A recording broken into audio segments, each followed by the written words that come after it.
Bismillahirrahmanirrahim. Assalamualaikum warahmatullahi wabarakatuh. Waalaikumsalam warahmatullahi Assalamualaikum. wabarakatuh. Alhamdulillah wassalatu wassalamu ala Rasulillah. Ini pertemuan 1 dari kira-kira 4 pertemuan. Kita akan mengkaji surat Al-Kahfi. Tentu tidak semuanya sekaligus ya, tadi saya bilang saya bagi jadi 4. Untuk pertemuan kali ini kita sampai ayat 31 ya kalau nggak salah. Oke. Jadi saya sistemnya adalah nanti ayat-ayat yang ada itu dikelompokkan kemudian diambil pelajarannya secara umum. Tentunya kita sekarang masuk kelompok ayat yang pertama, kelompok ayat 1 sampai 8.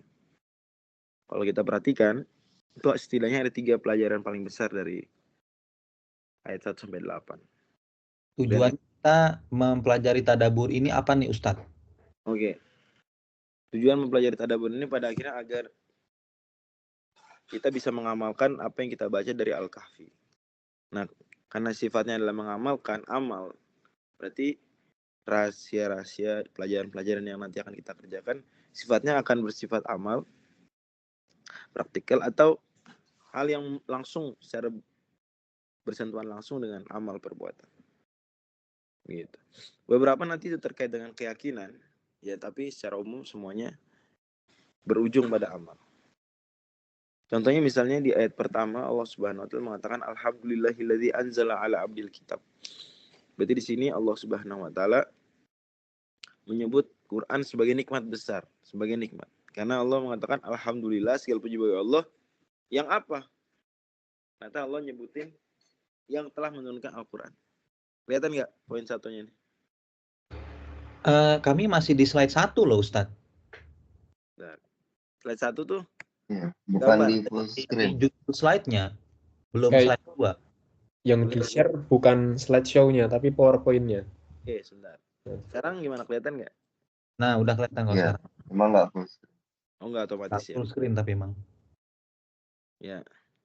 Jadi, pelajaran pertama, Al-Quran ini nikmat besar. Dan bagus sekali orang Islam setiap Jumat atau malam Jumat diingatkan nikmat besar ini agar dia rutin membacanya, dia mengamalkannya. Nah, di saat yang sama Allah langsung di situ mengkritik sebetulnya beberapa keyakinan yang menyimpang, utamanya keyakinan orang Nasrani.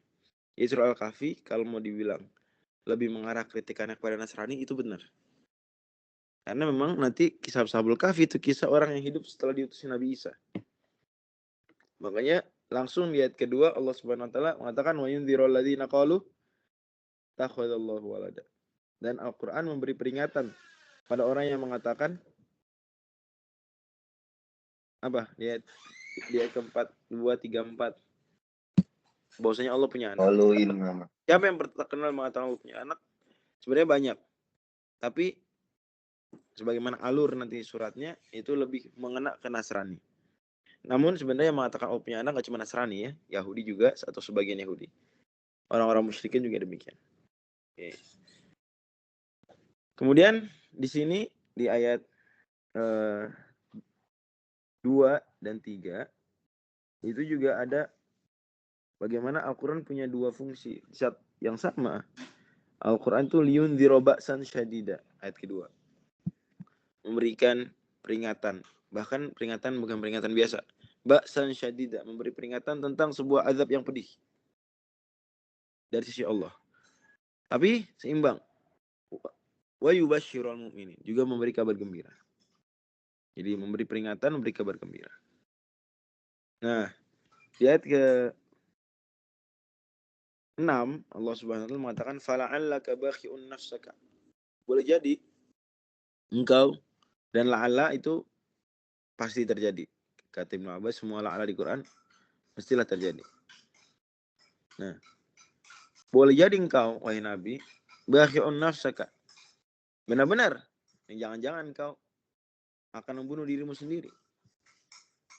Karena kenapa? Mereka enggak mau beriman. Ya. Jadi Allah Subhanahu wa taala mengatakan Nabi sallallahu alaihi wasallam itu sangat sedih. Mau membunuh diri, mau mencelakakan diri. Dan benar, kenyataan itu Nabi sallallahu alaihi wasallam dalam sebuah riwayat di dalam Tarikh Ibnu Hisham Nabi hampir melempar diri dari atas jurang gara-gara ala asarihim illam yu'minu bihadzal hadits asafa. Karena banyak Quraisy yang mau beriman waktu itu. Dan ini menunjukkan cintanya Nabi kepada umat. Nabi sedih kalau umat enggak masuk Islam, bukan karena pengikut beliau jadi sedikit, tapi karena Nabi SAW sedih umatnya yang menjadi objek dakwah beliau malah tidak mau beriman, nanti celaka di akhirat atau di dunia. Nah, pembukaan dengan ayat-ayat yang semisal ini itu karena sebagai muqaddimah untuk menyampaikan 5 cerita berikutnya. Di dalam surah Al-Kahfi ada total 5 cerita.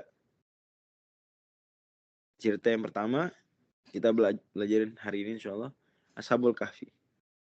Cerita yang kedua, cerita namanya Ashabu Al-Jannataini, pemilik 2 kebun. Kisah yang ketiga, kisah iblis dan Nabi Adam. Kisah yang keempat, ada yang tahu? Nabi Khidir dan Nabi Musa. Khidir dan Nabi Musa alaihissalam. Betul sekali. Kisah yang kelima, Dzulqarnain. Kayaknya ini 5 nih. Mungkin yang paling terkenal 1, 4, 5, tapi 2 dan 3 juga penting disebutkan. Walaupun tidak sebanyak yang 3 lainnya. Tapi ini 5 cerita dalam Al-Kahfi. Dan tema besar soal Al-Kahfi pada akhirnya adalah menjaga diri dari godaan. Maka nanti 5 cerita yang akan kita simak itu cerita-cerita tentang godaan semua, gangguan dan godaan. Oke. Cerita yang pertama cerita Ashabul Kahfi. Ashabul Kahfi ini settingnya adalah di kota Efesus. Efesus udah kota klasik, kota tua, ya, bahkan udah jadi warisan dunianya UNESCO ya, gitu ya, World Heritage-nya UNESCO, kota Efesus. Nanti silakan di Google aja, lihat kota Efesus hari ini itu banyak udah runtuhan kuno. Nah, kota Efesus ini dulu tinggal di situ 7 anak muda. Maximilian. Ini gambarnya diambil dari artikel Elki yang lama nih ya. Dulu pernah. Jamblikus, Martin, John, Dionysius, Antonius, dan Konstantin. Mereka di tahun 250 Masehi ya, udah Masehi. Itu dipaksa mereka dan penduduk kota Efesus untuk memberikan persembahan kepada berhala. Ini tahun 250 orang orang-orang udah setelah masa Nabi Isa atau belum? Sudah. Udah. Nabi Isa kira-kira tahun berapa hidup? 1 Masehi. Jadi gini, tahun 1 Masehi, tahun 0 gitu boleh kita bilang juga. Permulaan Masehi itu dimulai bayangannya dari kelahiran Nabi Isa. Maka disebut Masehi kalau orang Indonesia terjemahkannya. Masehi dari kata siapa? Isa al-Masih. Orang Latin bilang Anno Domini. Apa arti Anno Domini? Tahunnya Tuhan. Ini dianggap Tuhan itu lahir tahun tersebut. Maka dimulai dari situ. Walaupun sebenarnya nggak akurat. Setelah dihitung lagi sebenarnya Nabi Isa perkiraan lahirnya itu 6 tahun sebelum Masehi. Kemudian Nabi Isa di dunia berapa tahun? Sebelum diangkat? 33. 33 tahun. Ya, Nabi Isa di dunia 33 tahun. Baru diangkat. Sebagaimana hadis riwayat At-Tabarani, Nabi SAW bersabda umur penduduk surga nanti seperti umur Nabi Isa. Maksudnya saat diangkat 33 tahun kata Nabi. Berarti kira-kira Nabi Isa kalau kita 33 kurang 6 diangkat ke langit tahun 27. Ya, berarti ini udah pasca Nabi Isa nih. Nah, tapi waktu itu setelah Nabi Isa diangkat ke langit, pengikut-pengikutnya masih aja dibenci oleh Romawi. Dan Romawi masih menyembah berhala. Kapan Romawi udah masuk Nasrani? Kapan? Nasrani jadikan agama resmi Romawi. Kaisar Konstantin. Ya, tapi tahun berapa kira-kira? Kaisar Konstantin tuh. Tahun 313. Dijadikan resmi. Saya tambahin masuk. Jadi pertama kali Ya, agama Nasrani resmi ya, resmi jadi agama negara. Itu kapan? 313. Berarti tahun 250 masih musyrik dong orang Romawi itu ya. Nah, sementara 7 orangnya udah masuk Kristen, bahasanya gampang gitu, bahasa udah masuk Islam. Ingat waktu itu secara umum orang Nasrani itu itulah Muslim. Ya. Kalau mereka melakukan kemusyrikan ya salahnya karena kemusyrikannya. Ajaran Nabi Isa tetap ada. Kalau dicemari tercemari saja agama Nabi Isa, tapi tetap ada orang-orang yang mengikuti Nabi Isa beneran. Minimal mereka bertauhid nggak menyembah berhala, dan itu sudah istimewa. Gitu ya. Ya. Nah, tahun 250 mereka kaisar namanya Decius itu bikin pengumuman mesti memberikan persembahan berhala. Termasuk di Efesus. Kalau enggak maka akan dihukum. 7 orang ini anak muda nggak mau, tahu nih salah. Akhirnya mereka ngumpet di gua. Dan kita semua tahu ceritanya, singkatnya bahwa mereka tertidur berapa lama? 300.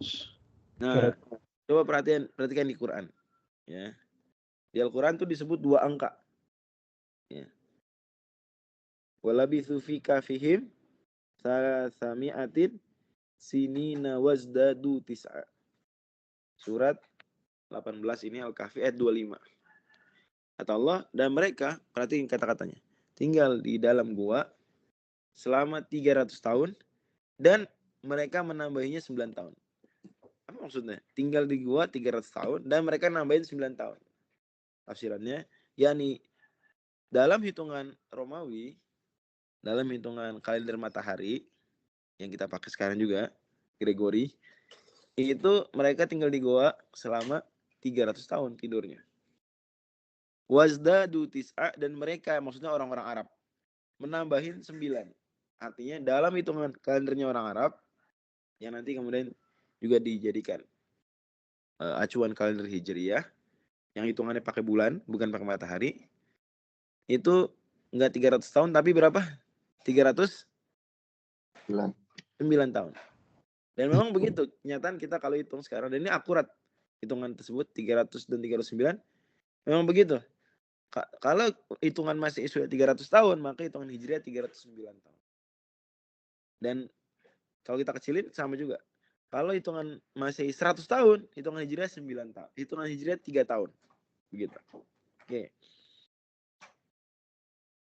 Nah, itu begitu seterusnya sampai silih berganti kaisar Romawi, barulah di tahun 550 mereka bangun. Siapa pimpinan Romawi waktu itu? Siapa kaisarnya? Kaisar namanya Kaisar Justinian I. Ya, Kaisar Justinian I. Dia udah memimpin dari tahun 527. Dari tahun 527. Berarti 527 memimpin Justinian I, 550 setelahnya tuh Ashabul Kahfi bangun. Dan mereka mengira cuma bentar tidurnya. Ternyata lama banget. Bahkan sampai agama resmi negara udah ganti. Karena tahun 303 mereka lagi tidur ya, 303 ya.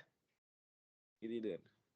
Itu ternyata ganti. Walaupun sangat disesalkan, ternyata agama Romawi yang Nasrani tersebut, Romawi yang versi sudah tercemari. Tapi setidaknya nggak nyembah berhala. Itu setidaknya. Dan setidaknya juga masih banyak waktu itu sejumlah orang terpencar-pencar yang mereka tauhidnya murni. Termasuk Ashabul Kahfi ini. Jadi Ashabul Kahfi ini ketika tahun 250 itu mereka Nasrani yang betulan Nasrani pengikut Nabi Isa bertauhid ya, nggak Trinitas. Karena Trinitas baru resmi jadi pandangan mayoritas orang Kristen itu tahun berapa? 325. Ya, betul saya. 325. Berarti mereka masih murni dong, ya enggak? Sama kali ini masih murni tauhidnya. Gitu, enggak tercemari Trinitas. Oke. Nah, salah satu yang menguatkan itu juga adalah Allah sebutkan tentang masalah koin. Koin perak bisa dilihat ya di ayat 19. Wa kadzalika ba'atsnahum liyatasaalu bainahum. Demikianlah kami bangkitkan mereka, kami bangunkan mereka agar mereka saling bertanya. Qala qailun minhum kam labistum. Berkata sebagai mereka, berapa lama kalian nih? Kita semua nih tidur. Qalu labisna yawman aw ba'dha yawm. Mereka lihat matahari. kayaknya berarti sehari nih atau sebagian hari. Karena tadi masuknya pagi-pagi, kira-kira begitu, sebelum siang, lihat matahari sudah tergelincir ke arah barat, sudah tergelincir ke arah barat. Ini mungkin sekitar sore gitu. Ini mereka ngira sehari atau setengah hari nih. Tapi kemudian mereka kayak ragu gitu. Maka ada yang mengatakan Allah yang lebih tahu lah. Qalu rabbukum a'lamu bima labistum. Kemudian mereka lapar. Ya 300 tahun nggak makan. Ya. Dan tentu di situ ada karomah. Mereka bukan nabi. Berarti kalau mereka punya keajaiban di luar aturan fisika, biologi, kimia standar, namanya apa? Kalau bukan nabi, Apa? namanya karomah. Mereka bukan nabi. Karena udah setelah Nabi Isa, nggak ada nabi. Antara Nabi Isa dengan Nabi Muhammad, nggak ada nabi baru diutus. Ya. Nggak ada nabi baru yang diutus antara Nabi Isa dengan Nabi Muhammad SAW. Maka berarti mereka cuma nabi. Cuma wali. Cuma orang soleh. Karomanya apa? Misalnya mereka 300 tahun nggak makan, nggak mati. Saya nggak tahu. Kalau tidur orang tuh 300 tahun. Yang 300 tahun deh. Sebulan tidur nggak makan, bisa hidup nggak ya? Mati. Mati Ustaz. Tidur lah. Dia nggak ngerasa lapar ya. Tidur doang. Mati ya. Coba ada nggak penelitian soal itu, bisa dicari. Tapi yakinnya kita, setahu saya kalau makan itu nggak bisa sampai setahun lebih nggak makan. Ya. Kalau minum lebih cepat lagi malah. Mereka nggak minum juga. Berarti karomah ya. Karomah. Bahkan karomah nggak cuma itu. Ada beberapa karomah. Mungkin bukan di sini waktu singkat menjelaskannya. Nah mereka bilang apa? Abasu ahadakum biwarikikum hadhihi. Silakan. Pergi deh salah satu dari kita membawa duit koin perak ini. Mereka anak-anak orang kaya. Nah, dalam sejarah disebutkan mereka ini, sebagaimana dikisahkan Imam At-Tabari lain-lain, mereka anak-anak orang kaya. Jadi kabur aja bawa duit ya. Kabur bawa duit. Tentu waktu itu duitnya nggak bisa banyak-banyak. Nih bawa duit nih. Coba mereka masuk goa tahun 250. Duitnya duit tahun berapa berarti? 250. 250. Ya. Keluar goa udah tahun 550. Harusnya duit udah ganti dong. Apalagi waktu itu raja, tiap dia raja baru bikin koin baru. Gitu. Ganti raja, cetak koin baru. Mukanya dia atau nama dia. Jadi pas datang ke pasar, orang-orang di pasar bingung. Kok duitnya duit zaman Decius? 300 tahun lalu. Mending kalau cuma 50 tahun lalu. 300 tahun lalu, 3 abad lalu. Kebayang nggak? 3 abad lalu. Ya, akhirnya kemudian dikejar lah mereka. Dicarilah. Di mana kalian selama ini? Dan seterusnya. Oh, ternyata tinggal di goa. Nah, di ayat 21 Allah Subhanahu wa taala mengatakan gini, demikianlah kami buat mereka ketahuan, a'tsarna alaihi. Agar semua orang-orang yang menyaksikannya tahu janji Allah itu benar. Dan bahwa kiamat dan hari berbangkit itu tidak ada keraguan dalamnya. Kemudian mereka mengatakan faqalu banu alaihim bunyana. Nah, setelah Ashabul Kahfi meninggal, Ashabul Kahfi habis itu memang nggak lama hidup. Ya. Karena kehendak Allah umurnya mereka segitu. Kemudian mereka bangunannya dibangun. Makanya tadi ada bangunan nih. Guanya dibangun. Yang ngebangun guanya adalah mereka sendiri. Ini si orang-orang Efesus. Ashabul Kahfi udah meninggal, guanya dibangun sebagai bentuk penghargaan. Demikian. Ngerti ya gambaran kita ini? Koin zaman Decius gini nih koinnya. Sementara koin zaman harusnya mereka tuh pas keluar Kaisar Justinian I tuh begini. Beda ya. Itu beda. Oke. Pelajaran apa sih? Pelajarannya satu adalah Nabi Muhammad SAW berarti benar-benar Nabi. Kenapa? Karena cerita Ashabul Kahfi itu cerita yang orang Arab gak aware soal itu. Orang Arab gak aware. Bahkan ahli kitab juga belum tentu tahu cerita Ashabul Kahfi. Kalau kita punya teman agama Nasrani belum tentu tahu. Padahal itu ada disebutkan dalam literatur mereka. Nabi Muhammad sendiri andai pun ada dalam literatur, Nabi Muhammad gak bisa baca. Justru yang ada adalah Nabi Muhammad SAW itu dites sebenarnya. Dalam kisah Ashabul Kahfi diuji. Datang orang-orang musyrikin Mekah waktu Nabi masih di Mekah menemui orang-orang Yahudi. Kemudian mengatakan, nih di tempat kami ada yang ngaku-ngaku nabi. Kami tahu, kata orang Mekah, yang punya konsep nabi itu kalian, Yahudi misalnya. Kalau kami orang musyrikin Mekah nggak punya tuh konsep nabi. Maka ada nggak kalian ini? Dan dia beda nih, nggak Yahudi dia nih. Ya, kata orang-orang musyrikin Mekah. Ada nggak yang bisa kami untuk menguji dia nih, ngetes? Ada. Tanya 3 pertanyaan. 1, ada yang tahu nggak pertanyaan apa aja? 1, ceritakan tentang kisah Ashabul Kahfi. Ashabul Kahfi. 1, Ashabul itu pemilik atau penghuni. Kahf itu gua ya. 2, kisah apa? Ditanya apa? 2. Nabi Musa. Enggak, bukan Nabi Musa. Nabi Yusuf. Isa Dzulqarnain. 3, pertanyaannya. Tanya tentang ruh. Tanya tentang apa? Tentang ruh. Nanti tentang ruh jawabannya di surat Al-Isra. Ya, itu pun jawabannya kita semua tahu. Gimana jawabannya? Wa ma utitum quli ruh min amri rabbi wa ma utitum min ilmi illa qalila. Katakan ruh termasuk urusan spesial Tuhanku, urusan rahasia Tuhanku. Kalian tidak diberi ilmu tentangnya kecuali sedikit. Nah, Nabi ketika ditanya 3 pertanyaan tadi, Nabi nggak langsung jawab. Tapi Nabi bilang, nanti tunggu datang wahyu, besok saya jawab. Oke, ditungguin besok. Wahyunya nggak turun juga ternyata. Ya, Nabi Muhammad SAW sedih. Nggak turun wahyu juga. Lalu udah bilang besok. Ya kadang gitu. Nabi Muhammad kan manusia. Nggak bisa ngatur-ngatur wahyu kapan turun. Tapi di sini problemnya adalah Nabi Muhammad SAW nggak bilang insya Allah. Nggak bilang insya Allah. Bilang besok insya Allah. Enggak, maka Allah tegur. Kata Allah, wala taqulanna li syai'in inni fa'ilun dzalika ghadan illa an yasha Allah. Ayat 23. Janganlah kamu wahai Nabi mengatakan akan melakukan sesuatu besok kecuali bilang insya Allah. Barulah setelah Nabi bilang insya Allah, barulah Allah turunkan wahyu di waktu setelahnya lagi. Nah ini juga selain dari sisi ternyata Nabi Muhammad SAW bisa menjawab 2 dari 3 pertanyaan. Dan itu ya pesannya orang Yahudi. Orang Yahudi bilang, kalau dia Nabi beneran, dia nggak akan jawab semuanya. Dia akan jawab 2 aja. Nabi Muhammad SAW jawab 2 dari 3. Jawab tentang Ashabul Kahfi, membacakan ayat Ashabul Kahfi. Jawab tentang Dzulqarnain, nanti di akhir surat kisah Dzulqarnain dibacakan. Dan ketika pertanyaan ketiga tentang ruh, Nabi Muhammad SAW membacakan surat Al-Isra tadi. Ruh termasuk rahasia Tuhanku, kalian tidak diberi ilmu kecuali sedikit. Dari sisi Nabi membacakan cerita Ashabul Kahfi dan benar diakui kebenaran oleh Yahudi aja, itu udah mujizat. Ya udah ajaib, Masya Allah. Lebih-lebih ternyata Nabi Muhammad SAW makin kita yakin beliau beneran Nabi karena beliau jawabnya cuma berapa? Cuma 2, nggak jawab 3. Dari sisi mana kita malah yakin Nabi beneran Nabi dari situ? Kenapa? Ditanya 3 jawab 2, kenapa jadi beneran yakin beliau Nabi? Kenapa tuh? Nggak so tahu. Ya, karena kalau Nabi Muhammad SAW ngaku Nabi, mestilah beliau apa? Ya jawab aja.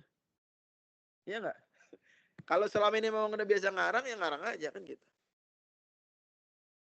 Tapi enggak, beliau SAW jawab 2, nggak jawab 1. Kemudian dari sisi Nabi ternyata nggak jawab langsung di hari pertama, juga nggak di hari kedua, padahal udah janji. Itu juga ada sisi kebenaran Nabi SAW sebagai Nabi. Dari sudut pandang apa?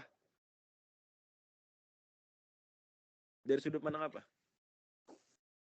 Kok Nabi hari pertama ditanya nggak langsung jawab.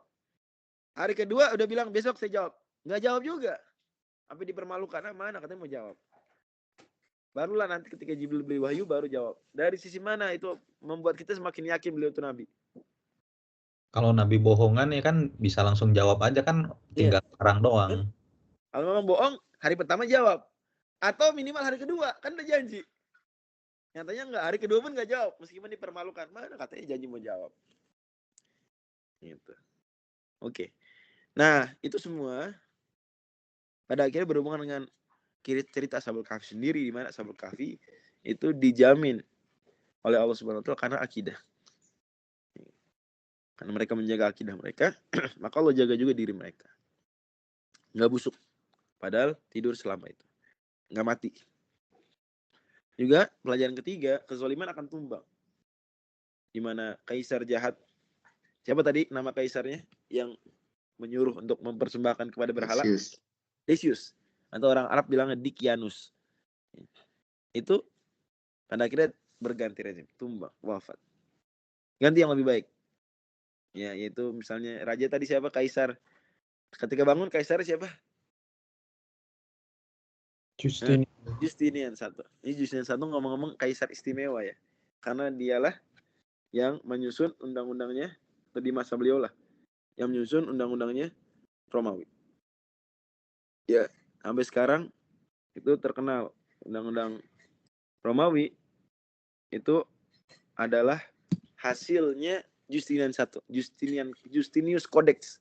Bahkan undang-undang Romawi ini menjadi dasar undang-undang Barat sampai hari ini. Dasar utamanya dibangun di atas kerangka Justinian Codex. Undang-undangnya Justinian I. Walaupun kemudian ditambah unsur-unsur Islam, unsur-unsur lain, tapi basic utamanya tuh hukum Romawi. Kalau kita bicara Eropa Barat, ya Eropa daratan, ya, Prancis, Jerman, ya itu semua begitu. Jadi bukan kaisar sembarangan juga yang Allah sebutkan sebagai kaisar yang di situ Ashabul Kahfi bangun ternyata di zaman dia. Dan ini saya perhatikan begitu loh. Kak Sani, Bang Kak Angga dan teman-teman sekalian.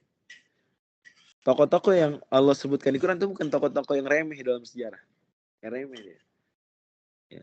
Tokoh-tokoh yang kunci. Fir'aun yang Musa itu bukan sembarang Fir'aun. Dia Fir'aun terhebat. Yang dihadapi Nabi Ibrahim bukan sembarang raja Babilonia. Tapi raja Babilonia paling terkenal. Setelah Hammurabi lain lagi. Tapi Hammurabi kan tidak sezaman ya dengan Nabi Ibrahim. Tapi Namrud itu nama besar dalam sejarah dalam sejarah Babilonia. Oke.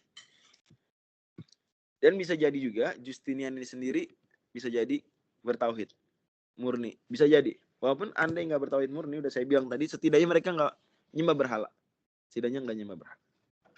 Dan itu sudah cukup setidaknya dalam pembahasan diskusi dengan orang-orang musyrikin Mekah.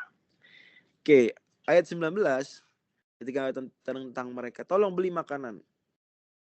Itu ada pelajaran di situ, mereka bilang begini. Faba'atsu ahadakum biwariqikum hadhi ilal madinati falyanzur ayyuha azka tu'ama. Hendaklah mencari yang paling azka dari makanan. Azka dari kata zakiyun. Tadi ada kata-kata zakiyatan, zakatan. Ya. Artinya suci, bertumbuh. Zakat disebut zakat karena ada dua alasan hikmah. Satu, karena harta yang dizakatin adalah harta yang bertumbuh dan dengan dizakatin akan bertumbuh baik. Dua, karena harta yang dizakatin harta yang akan disucikan. Makanannya Ashabul Kahfi dibilang makanan yang paling zaka, azka atau aman. Ini paling halal dan juga bergizi. Juga di sini perintah mengatakan insyaallah tadi yang sudah kita singgung, dan tercelanya menerka-nerka hal gaib tanpa ilmu, di mana kita akan dapati bahwasanya sebagian ahli kitab waktu itu ada yang menerka-nerka. Di ayat 22 coba dibaca. Sayaquluna salasatun rabi'um kalbu wa yaquluna khamsatun sadisum kalbu rajman bil ghaib. Sebagian ahli kitab mengatakan mereka 3 orang, yang keempat anjingnya. Sebagian mengatakan mereka 5 orang, yang keenam anjingnya. Kata Allah terhadap itu semua, rajman bil ghaib, semuanya ngarang-ngarang, terka-terka gaib. Yang benar adalah pendapat sebagian ahli kitab lainnya. Wa yaquluna sab'atun wa thaminuhum kalbuhum. Mereka 7, yang ke-8 anjingnya. Allah nggak komentarin nggak setelah itu? Komentarin bahwa itu salah, ngarang-ngarang? Enggak. Dari sini kata para ulama berarti ini benar. Jadi ahli kitab di zaman Nabi Muhammad SAW itu beda pendapat tentang berapa jumlah Ashabul Kahfi. Ada yang bilang 3, ada yang bilang 5, ada yang bilang 7. Yang benar 7. Tapi poinnya adalah Qurabi a'lamu bi'iddatihim ma ya'lamuhum illa qalil. Allah tahu, yang lebih tahu tentang jumlah mereka Allah. Mereka nggak tahu kecuali sedikit.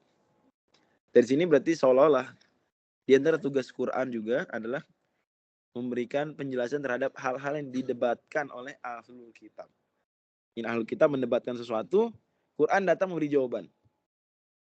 Dan inilah yang Allah Subhanahu wa taala sebutkan sebagai salah satu fungsi Al-Qur'an di surat Asy-Syu'ara. Ya. Di mana di surat Asy-Syu'ara Allah Subhanahu wa taala menyebutkan fungsi Al-Qur'an di antara adalah untuk menjelaskan apa yang mereka perdebatkan. Itu barangkali yang bisa kita bahas di pertemuan pertama ini. Masih ada lagi, mudah-mudahan bisa memberikan tambahan ilmu, amal buat kita semua. Amin ya rabbal alamin. Assalamualaikum warahmatullahi wabarakatuh. Waalaikumsalam warahmatullahi wabarakatuh. Ya, mungkin ada sesi tanya jawab nggak, Ustaz? Nggak tahu, silakan. Waktu yang tersisa bagaimana biasanya? Ya, masih bisa, Ustaz. Dari teman-teman mungkin ada yang mau bertanya. Ya, tafadhol. Hijrah duluan tuh. Oh iya. Iya. Mau tanya Ustaz. Iya. Tadi di kisah ketika orang-orang musyrik itu tanya ke orang Yahudi dan Nabi SAW mau jawab, kenapa orang Yahudi bisa tahu? Nanti pasti yang jawab cuma 2. Kenapa orang Yahudi menerkan-rekannya 2, Ustaz? Nggak gini. Yahudi bilang gini, kalau dia nggak bisa jawab tiga-tiganya, bukan nabi. Kalau jawab tiga-tiganya juga bukan nabi. Nah, mereka mengekspek memang akan ada pertanyaan yang nggak bisa dijawab. Kalau dijawab itu orang bohong-bohong dia pasti. Gitu. Nah, satu yang nggak bisa dijawab adalah memang yang orang Yahudi tahu bahwa itu gaib, yaitu tentang ruh. Karena ruh ini mereka dapatkan ajaran dalam Taurat dan Injil bahwa ruh itu rahasia Allah. Manusia nggak akan bisa jelasin rinci-rinci tentang ruh. Gitu. Maka kalau Nabi Muhammad jawab beneran gitu, beneran jawab. Gitu. Maka justru terbukti ngarang-ngarang loh. Selama ini Nabi Musa, Nabi Zakaria, Nabi lain-lain, termasuk Nabi Isa ngajarin gak gitu. Ya. Kalau Ashabul Kahfi dan Dzulqarnain memang diceritakan ada dalam literatur, jadi mereka paham ini kalau beneran Nabi mestilah Nabi Muhammad bisa jawab ketika bicara tentang 2 cerita tersebut. Begitu. Oke, siap Ustaz. Syukran. Lanjut. Jadi Yahudi juga kayak ngetes juga sebenarnya. Ini pertanyaan tes coba. Bisa jadi jawab tiga-tiganya kan, waduh Nabi palsu nih berarti. Oke. Siap. Nyambung ke Hijrah.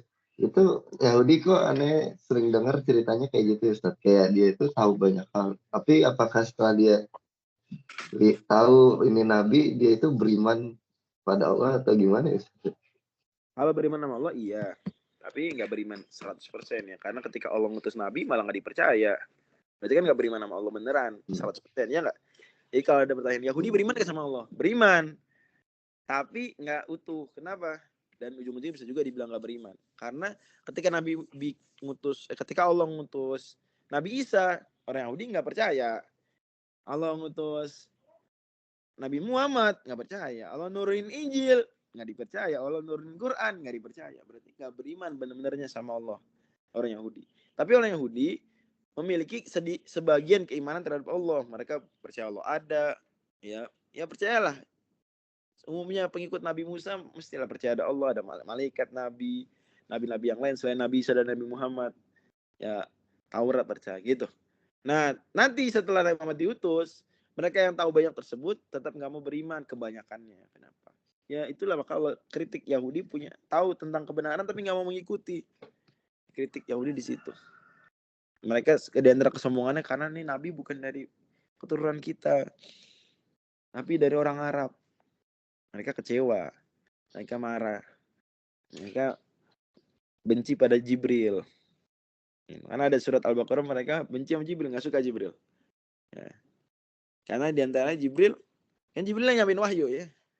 Selain Jibril juga suka bawa azab, dan banyak Bani Israel dulu diazab, yang bawa azabnya Jibril. Beda dengan malaikat Mikail. Maka coba cari aja orang Yahudi namanya Gabriel. Kayaknya yakin nggak ada. Sampai sekarang sih belum nemu juga. Kalau Mikail banyak. Kan di Quran begitu. Man kana aduwwan lillahi wa malaikati wa Jibril wa Mikail fa innallaha. Karena mereka memusuhi Jibril. Begitu, ya. Kesian sih. Tapi hari ini mereka tahu loh, hati-hati. Orang-orang Zionis itu tahu tentang hadis-hadis masa depan. Tahu mereka kenapa tetap jahat sekarang? Ya karena mereka puas-puasin. Karena mereka tahu belum akan terjadi. Jadi siapa yang pernah mengatakan Ariel Sharon atau siapa tuh politisi Yahudi kita? Iya benar, kalian tuh benar nanti akan menang. Tapi bukan kita Yahudinya dan bukan Anda Muslimnya waktu itu. Udah ganti generasi. Ya, mereka puas-puasin sekarang. Nah, tujuan kita apa? Kita berdakwah sekarang. Ya. Nah ini juga saya ajak juga ya. Ya. Nanti jangan segan-segan ya bicara tentang Palestina. Itu tugas kita meskipun misalnya nggak terwujud di zaman kita, tapi kita melanggengkan terus semangat sehingga nanti generasi itu nggak terputus. Dan itu sunatullah. Walaupun kita tahu juga kalau kita nggak ikut serta akan ada orang melakukan. Iya nggak sih? Kita nggak bodo amat lah, bodo amat. Allah akan takdirkan orang lain melakukan itu. Yang menyampaikan terus sampai nanti generasi yang benar-benar itu mengalahkan Yahudi. Di akhir zaman ketika batu dan tembok bicara, batu dan tanaman bicara. Makanya kalau kita nggak ikut serta, yang rugi bukan Palestina, yang rugi apalagi bukan Allah, bukan Islam. Siapa yang rugi? Kita sendiri. Nggak ikut. Kita sendiri. Nah kita nggak ikut serta gitu. Demikian. Allah alam. Mudah-mudahan bisa menjawab. Ya, syukur. Padahal Bang Sami. ya Ustadz, tadi kan salah satu pelajarannya adalah kalau kita bertakwa kepada Allah, pasti Allah tolong gitu ya. Karomah, ada mukjizat dan sebagainya. Nah, itu kalau dalam konteks kita nih Ustadz, itu seberapa banyak kita itu bisa berharap pada karomah. Jadi misalkan begini, contoh Palestina lah gitu ya. Ya kan kita mau ke Palestina, mau berjihad nih di jalan Allah, pastilah Allah tolong nanti bagaimana lah ada keajaiban karomah bla bla bla gitu ya. Atau sejauh apa kita itu bisa logis gitu.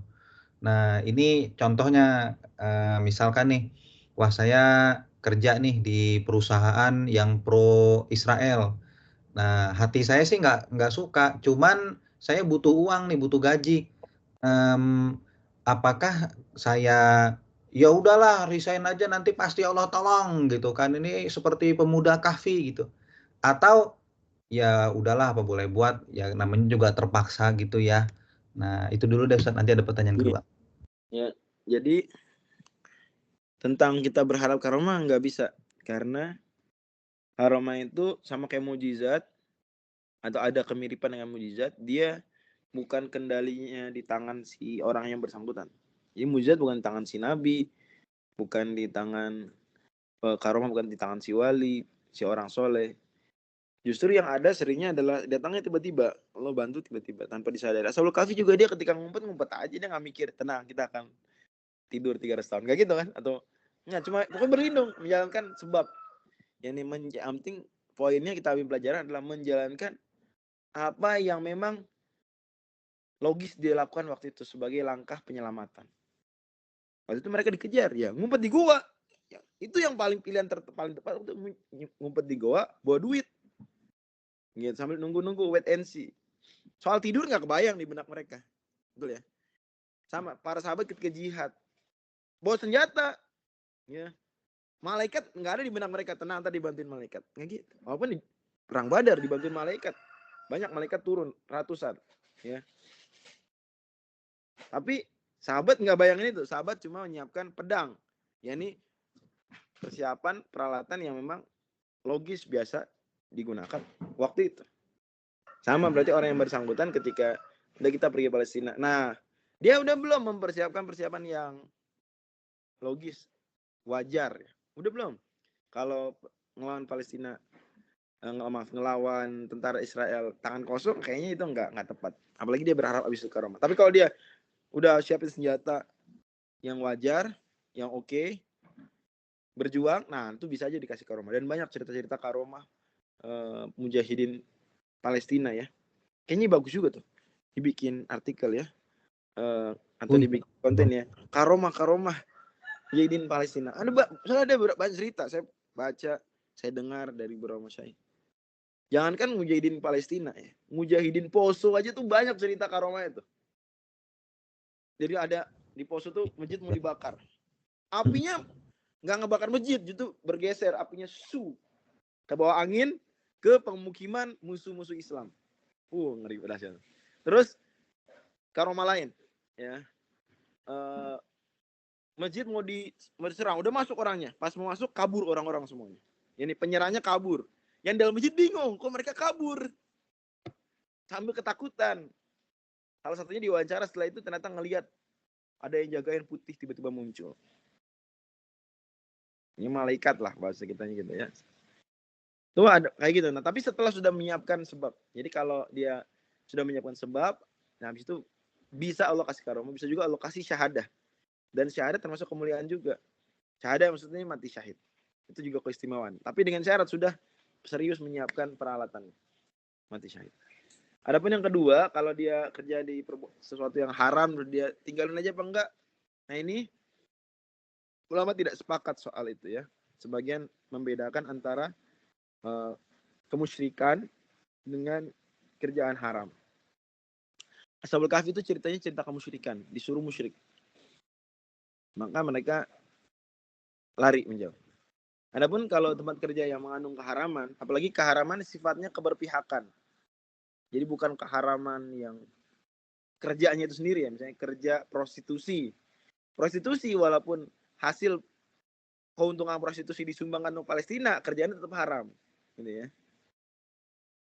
Bank syariah, meskipun bank syariah nggak ada riba, kalau sebagian keuntungannya untuk dukung Israel, haram juga, ya nggak? Tapi keharamannya beda dong, betul ya? Ngerti nggak? Ngerti. Yang pertama keharaman pada jenis pekerjaannya sendiri. Yang kedua keharaman karena keberpihakannya itu setelah udah dapat kerjaan halal, keuntungan halal, duit halal dipakai untuk dukung penjahat. Bisa bedain ya. Nah, itu para ulama bedakan. Kalau dia mampu untuk tetap menunaikan kewajiban nafkah keluarga dengan dia resign, maka dia wajib resign. Kalau belum mampu, maka dia wajib mencari. Di masa pencarian, dia masih boleh kerja di situ. Ya, saya ulang lagi. Jadi, kalau dia nggak ada jalan lain untuk memberi nafkah keluarga kecuali itu, maka dia nggak apa-apa nggak keluar dari situ.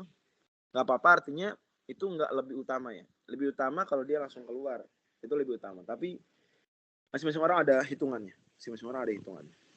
Ya. Khawatir kalau dia apa-apa langsung keluar dan dia belum siap, nanti dia malah jadi benci syariat. Dan itu ada kejadian begitu. Orang belum siap, keluar.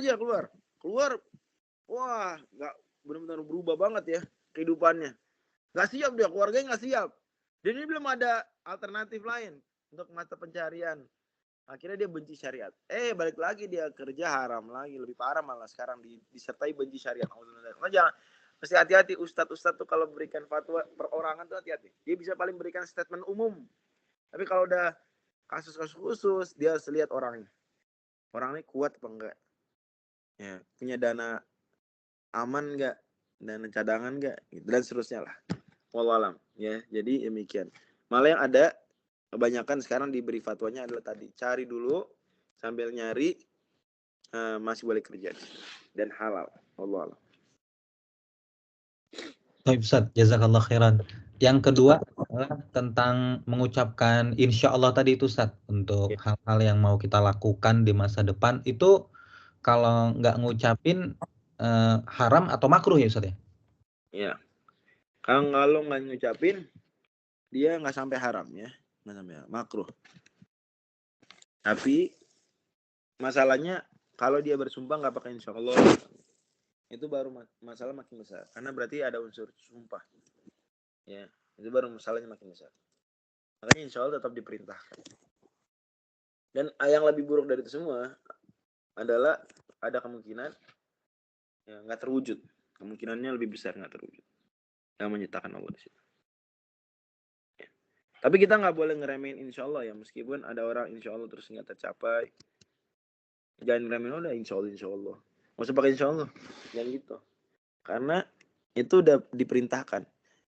Mengucapkan insya Allah diperintahkan. Nggak tercapai atau tercapai, itu kadang di luar kehendak dia juga. Allah berkehendak lain. Kan dia bilang dia insya Allah. Jadi bukan sesuatu yang malah kita hindarin. Karena ada sebagian orang yang dia kalau janji udah nggak usah pakai insya Allah lah.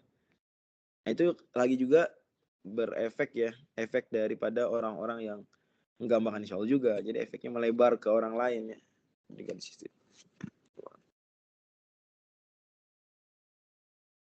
Ya. Kalau kita memperlakukan insya Allah itu kan sebenarnya ya sama seperti pernyataan atau janji gitu Ustadz ya. Bukan maksudnya yang Ustadz bilang tadi, ada sebagian masyarakat yang kalau bilang insya Allah tuh maksudnya ya mungkin enggak, mungkin iya gua kerjain gitu. Ya. Kan gimana maksudnya makna insya Allah kalau dalam Islam gitu Ustadz? Insya Allah ini menyebutkan sesuatu yang tidak pasti di masa depan. Dia akan kerjakan, tapi ada unsur ketidakpastian di situ. Maka dia ucapkan insya Allah jika Allah berkehendak. Ini insya Allah dia bentuk penyadaran diri bahwasanya nggak 100% kendali di tangan saya. Gitu. Bukan bentuk saya belum tentu ngelakuin, enggak. Saya pasti berusaha melakukan, cuma yang nggak tahu terwujud apa enggak. Ini bisa aja ternyata ada kendala. Ya, begitu. Kan udah serius. Ini bukan dari awal nggak serius. Oke, ada lagi? Ada lagi. Ya, Pak Handi. Ya paling mau ini berkomentar atau ya mungkin sekaligus ini. Kan kita udah sering dengar gitu apa Yahudi nanti apa kayak bersembunyi di balik batu pohon, tapi pohonnya ngasih tahu kaum muslimin. Nah itu selama ini saya ngikutin Palestina gitu ya, kayak mereka itu Zionis gitu ya, kayak di luar nalar, di luar akal gitu, teganya gitu, jahatnya gitu. Nah dulu sempat berpikir kayak gini, ya mungkin nggak ada yang nggak mungkin ya, kayak maksudnya masa batu bisa ngomong, pohon bisa ngomong gitu. Tapi kalau melihat yang sekarang ada gitu, mereka melakukannya juga di luar akal gitu, jadi kayak masuk akal gitu. Kalau ngeliat berita, jahat banget gitu. Pantesan nih nanti ngumpet aja ini dikasih tahu sama benda mati gitu ibaratnya. Nah itu mungkin ini apakah mungkin kenapa bisa seperti itu gitu, atau ya itu karena hadis Nabi ya kalau nggak salah, jadi ya, jadi itu bisa dibilang karomah juga. Karomah mujahidin nanti adalah bahwa yang bantuin juga batu-batu, tumbuhan, tanaman. Mereka akan bantuin pasukan mujahidin nanti yang perang terakhir melawan Israel ya, yang dipimpin oleh Dajjal. Pasukan Yahudi dipimpin Dajjal. Ini nggak main-main, nanti yang dihadapin tuh pimpinannya Dajjal nanti di akhir. Nah, ini sebelumnya tuh masih Dajjal kecil ya. Nanti pimpinan pasukannya Yahudi di Palestina itu nanti Dajjal. Nah di saat itulah nanti baru Nabi Isa yang ngelawan Dajjal, ya yang lain ngelawan pasukan. Jadi yang bunuh Dajjal mesti Nabi Isa. Nah Yahudi yang sekarang tuh cinta dunia sebenarnya. Atau Israel lah, kita bicara Zionis yang sekarang tuh sebenarnya lebih cinta dunia. Dia dibandingkan, dia mikir hadis tersebut nanti aja deh, nanti sekarang kita puas-puasin dulu nafsu gitu. Logika mereka sekarang lebih ke situ, lebih ke dunia, ke berkuasa, ingin melebarkan kekuasaannya, ya bikin Israel raya. Ya, oke. Ambil tanah Ustaz, tanah orang. Iya, ya itu tadi, gitu alasan itu. Ya dan itu ini ya nanti Dajjal dibunuhnya di Palestina juga ya kalau nggak salah. Ya di dekat Tel Aviv, gerbang. Ya berarti pas tuh ibu kota Israel, Tel Aviv. Berarti artinya Palestina nggak bisa dijatuhkan sampai akhir zaman ya? Kita nggak bisa ambil simpulan begitu. karena hadis-hadisnya nggak menerangkan tentang Gaza, nggak ada nyebut bahwa Gaza akan terus, enggak, tapi perjuangan melawan penjajah Israel itu akan terus ada sampai hari kiamat. Itu poinnya. Adapun Gaza apakah akan tumbang, Palestina apakah semuanya akan dikuasai, itu nggak diperjelas di hadis. Jadi kita nggak bisa pastikan itu. Adapun perjuangan, nah ini juga penting buat kita. Jadi andai Palestina benar-benar udah dikuasai Israel, perjuangan berhenti nggak? Enggak. Karena mereka memang orang jahat dan ini akan terus melebar. Termasuk menguasai Makkah Madinah mereka targetnya loh. Ini mungkin poin penting ya. Mungkin banyak majelis nggak bahas sampai ini. Bagus juga pertanyaan Bang Andi. Ya, jadi kita nggak memustahilkan. Benar-benar seluruh Palestina itu dikuasai Israel itu kita nggak memustahilkan. Maka kita khawatir. Kenapa kita berjuang? Maksudnya karena kita khawatir. Walaupun kita nggak bisa pastikan juga akan dikuasain. Sebagaimana kita nggak pastikan nggak bakal dikuasain. Jadi masih tengah-tengah dia. Kan itu kita berjuang jangan sampai dikuasain. Gitu. Perjuangan kita berarti harusnya lebih serius dong. Harusnya ketika kita tahu bahwasanya nggak dijamin ternyata Palestina nggak dijamin. Gitu. Dijamin aja kita berjuang keras kan. Andai ada hadis menjamin, mestilah Palestina nggak akan dikuasai seluruhnya oleh Israel. Tetap kita berjuang kan, mewujudkan itu. Kalau nggak kita akan ada orang berjuang. Nah tapi masalahnya muncul adalah lebih-lebih. Ternyata nggak ada hadis yang menjamin Palestina. Adanya tuh tentang Syam secara umum. Nabi Isa sendiri turunnya nggak di Gaza. Nabi Isa sendiri turunnya di Damaskus. Di Damaskus. Imam Mahdi waktu itu lagi di Damaskus. Makanya ngeri-ngeri. Kita ya pantau-pantau ya. Ngeri. Ini pekan ini ada 2 kejadian besar terkait itu. Bagus juga kita bahas Al-Kahfi itu menyambung ke Palestina ya. Bagus, pas, cocok. Jadi 2 kejadian besar cuma memang nggak boleh tergesa-gesa meresponnya. Tapi alhamdulillah kemarin udah ada respon resmi ya. Jadi ada oknum mengurus PBNU ya. Itu yang ketemu Presiden Israel. Perlu diketahui sistem politiknya pemerintahan Israel itu adalah sistem parlementer. Jadinya ada presiden, ada perdana menteri. Yang lebih berkuasa siapa kalau parlementer? PM. Perdana menteri apa presiden? Perdana menteri lebih berkuasa. Gitu. Nah, perdana menterinya kan masih itulah, you know who. Nah, Skype ini punya siapa sih Kasani? Ini punya Microsoft. Punya Microsoft. Pro nggak dia? Dia pro nggak? Microsoft nggak kedengeran itunya statementnya. Abstain ya. Nah, sementara presiden yang ditemuin kemarin, ya berarti kalau memang mau nasihatin bagusnya ketemu perdana menteri kan. Presiden nggak begitu berkuasa, dia simbol aja. Anyway, intinya dari PBNU sudah minta maaf, pernyataan resmi itu bukan tugas PBNU, bahkan kabar terbaru lagi tadi pagi udah dipecat ya, dan di nonaktifkan lah bahasa gitu ya dari kepengurusan, bayangin. Dan saya kenal lumayan deket ya dengan 2 dari 5 orang tuh. 2 dari 5 orang tuh saya kalau ketemu akrab ya. Ada yang chat-chatan. Dari sini kita ngerti bahwasanya ada orang yang kadang maksudnya dia nggak begitu jahat sebenarnya, nggak begitu jahat. Tapi dia dijebak. Ya. Dia cuma karena pengen pertemanan, apalagi pengen yuk kita damai antara agama, diajak ke gerakan-gerakan tertentu. Diajak. Kemudian bisa jadi dia terjebak kesan bahwasanya Hamas ini lebih yang keroknya karena dia mengacaukan perdamaian. Gitu awal gitu. Ya. Dia 2 orang bukan yang anti Palestina, dia dukung perjuangan Palestina, ingin merdeka. Cuma memang ya itulah tadi diajak-ajak. Apalagi yang ada tokohnya yang mengaku filsuf itu yang utamanya sebenarnya. Dari 5 orang itu ada 1 yang namanya paling terkenal. Dan dia dosen di salah satu kampus di Jakarta. Gitu. Akhirnya ya begitu kejadian, mereka sekarang kalau 2 orang itu sih sedih banget. Mereka menyesali tindakannya. Tapi poinnya adalah hati-hati, kita bisa dijebak loh oleh Israel. Dikasih narasinya dia nggak akan kita disuruh ayo musuhin Palestina, nggak akan gitu. Kita disuruh dukung perdamaian gitu. Nah terus lama-lama Ternyata nih dimunculkan kesan yang bikin biang kerok perdamaian kacau adalah Hamas.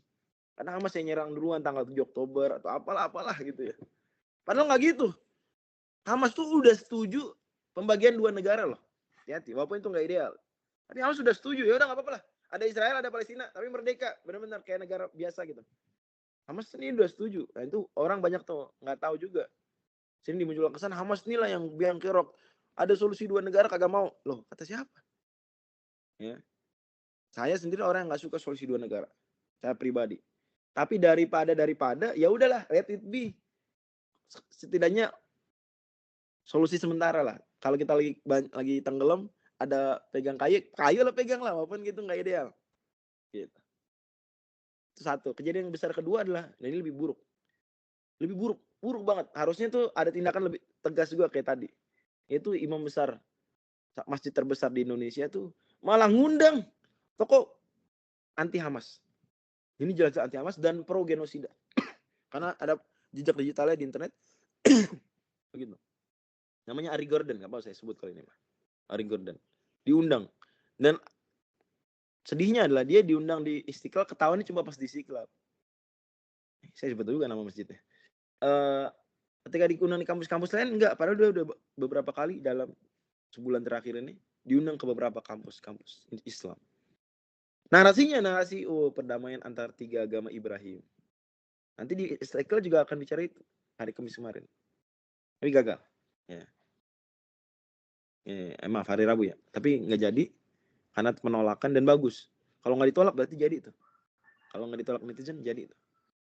Nah, kalau saran saya harusnya imam besar Masjid Istiqlal dipecat harusnya. Dinonaktifkan dengan penuh penghormatan pada beliau.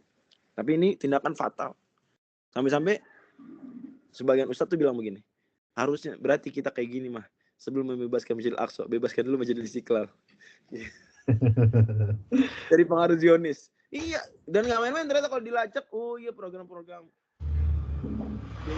ulama Masjid Istiqlal yang didukung LPDP itu, ternyata ada beberapa kegiatan-kegiatan terkait dengan jaringan Zionis. Nah, husnuzon kita adalah, ini sebenarnya orang-orang yang ditipu sama Israel. Dia datang dengan narasi agama Ibrahim, ya narasi toleransi gitu, kedamaian gitu. Husnuzon kita begitu aja deh. Kita nggak usah hati kecil kita suuzon imam besar Masjid Istiqlal anti Palestina, enggak, jangan gitu. Tapi imam besar Istiqlal maunya benar, cuma salah teman, dijebak. Ya, dan seterusnya terbawa narasi Israel. Maka hati-hati. Ya. Tapi tenang, Elki warnanya begitu bukan pro Israel ya. Karena ada biru-birunya gitu bukan. Aku sadar juga. Enggak, birunya enggak biru Facebook. Beda biru. Birunya enggak biru Facebook ya. Iya. Biru Skype ini perlu dikhawatirkan nih. Jangan biru Telegram juga lagi. Semua. Tapi Ustadz, kalau Anda juga setuju dengan husnuzon tadi ya. Karena kan kalau dari sisi tindakan, kalau aneh ya, sependek pengetahuan itu belum melihat tindakan-tindakan yang dari Imam Istiqlalnya atau bahkan pengurus PBNU-nya yang mendukung genosida gitu ya. Kalau sekedar ketemuan sih, kalau menurut Anda sih sah-sah saja ya. Namanya juga kita mau diskusi, jangan-jangan bahkan dia itu ngundang atau diundang itu dalam misi mau membicarakan dia mau membelain rakyat Palestina, justru jangan-jangan. Memang begitu, narasinya begitu, dan memang diceritakan begitu. Cuma ya itu tadi, Israel yang lebih untung dengan kedatangan mereka. Ujung-ujungnya gitu. Omongan mereka didengar, foto mereka bisa dijadikan, wah ini bukti bahwa kita masih diterima oleh organisasi Muslim terbesar dunia. Iya ya. Itu masalah di situ. Jadi hati-hati, kita bisa jadi orang-orang baik nih, termasuk Kasani, bisa jadi ketemu orang Israel atau pro Israel, dibawalah ke arah-arah tertentu nih, misalnya pertama-tama mungkin awalnya Elki terjemah bahasa Ibrani. Mushaf bahasa Ibrani. Mungkin kita dulu awalnya kali saja.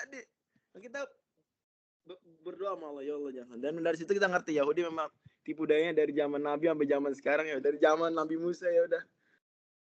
Kayak gitu. Hebat ya. Hebat emang. Halus loh. Halus. Termasuk raja-raja Arab yang sekarang diajak normalisasi. Gitu juga. Itu kenapa sih Ustadz, raja-raja Arab itu pada nggak kelihatan itunya, apa di balik itu ya? Saya pernah ketemu langsung ya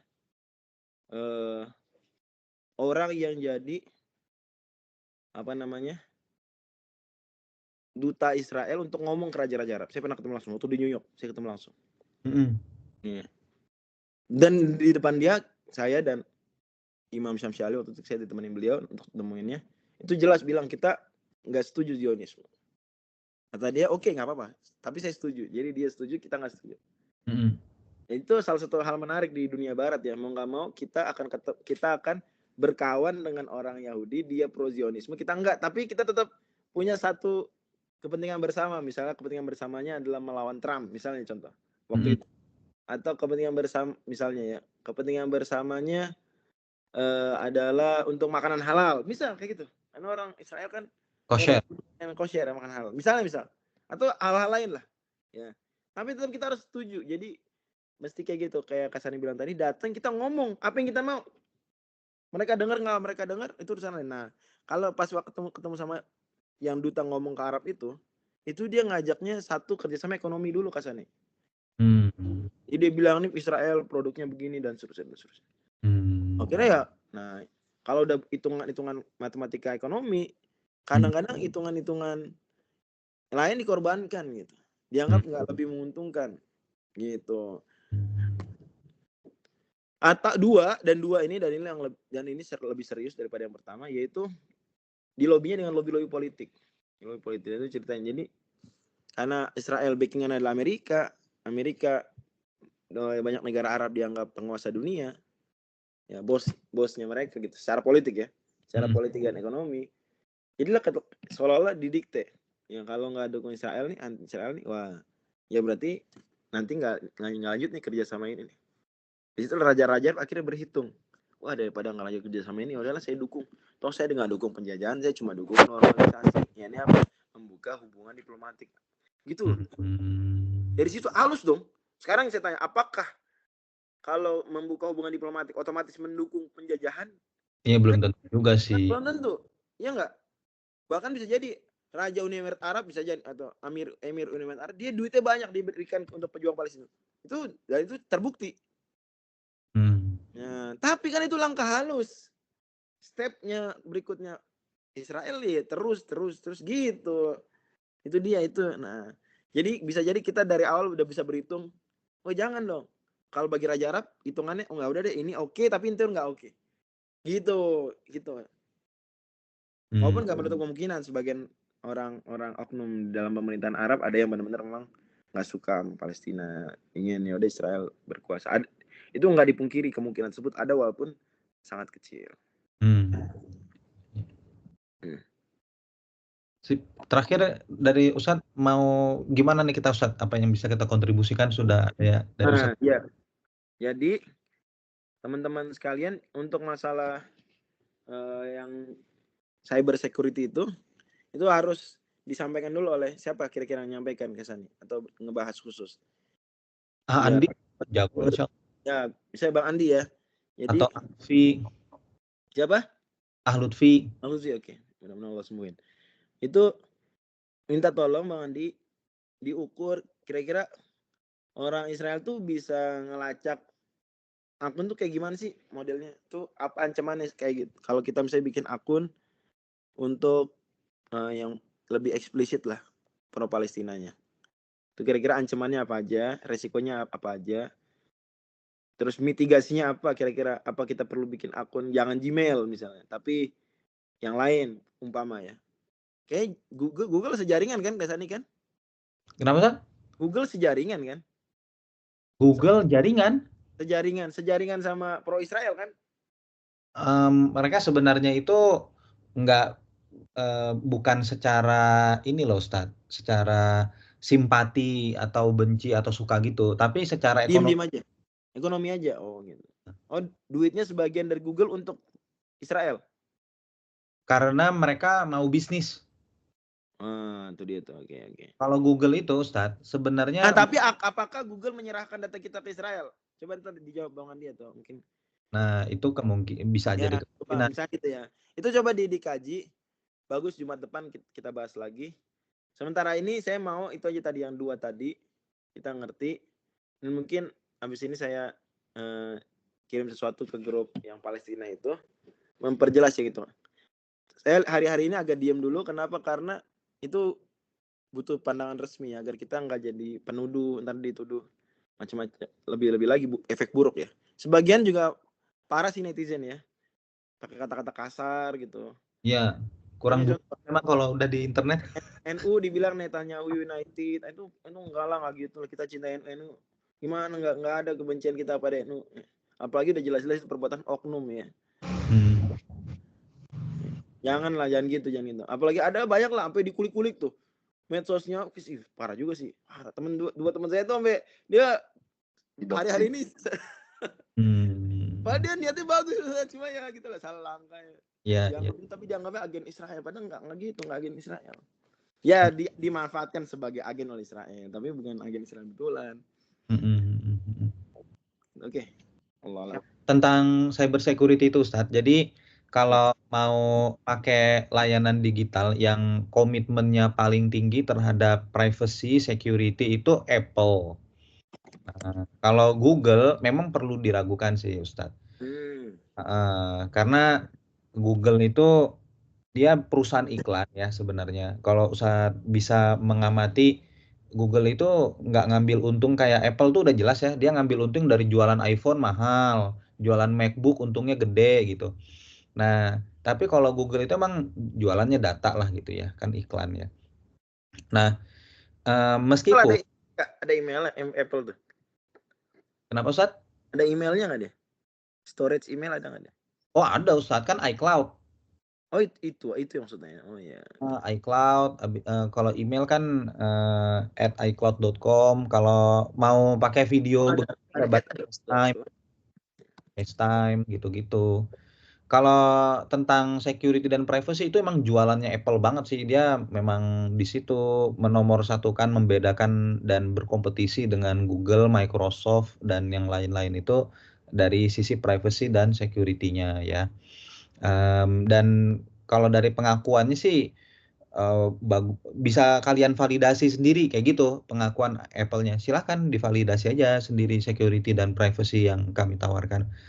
Nah, cuman kalau dibilang absolutely 100% pasti aman dan mereka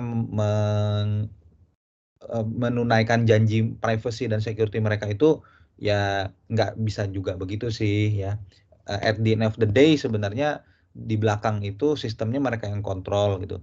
Nah, cuman yang dari perusahaan-perusahaan besar itu Ustadz, ya yang paling bisa diandalkan ya Apple sih memang. Yang lebih bisa diandalkan kita buat sendiri. Nah, cuman itu pasti jauh lebih sulit ya daripada memakai infrastruktur yang sudah ada. Kalau Google itu sebenarnya bisnis minded banget Ustadz. Jadi kalau masalah keberpihakan, masalah SARA ya, SARA, agama, ras, macam yang kayak gitu-gitu, itu Google betul-betul netral sih sebenarnya Ustadz. Nah, jadi Google itu bisa bekerja sama dengan Israel kalau ditawarin duit sama Israel. Kayak gitu aja sebenarnya. Kalau kita yang nawarin duit ya nanti kita yang dapat data Israel gitu. Nah, Google itu betul-betul bisnis aja sih sebenarnya ya. Nah, kalau Meta ya, nah si Marzuki yang agamanya Wahyudi itu ya udah jelas kalau itu keberpihakan kalau itu. Nah, kalau itu memang ada keberpihakan dan dia publik lagi kan mengumumkan dirinya kan, banyak yang nggak tahu aja tapi dia mengumumkan kok dirinya saya mendukung Zionisme, saya publik Ustaz. Nah, jadi kayak begitulah situasi. Kalau Microsoft mirip-mirip kayak Google lah gitu ya. Dia business minded aja lah gitu. Oke. Tapi lebih rawan Google sih kalau masalah kebocoran data daripada Microsoft sepengalaman Ana ya.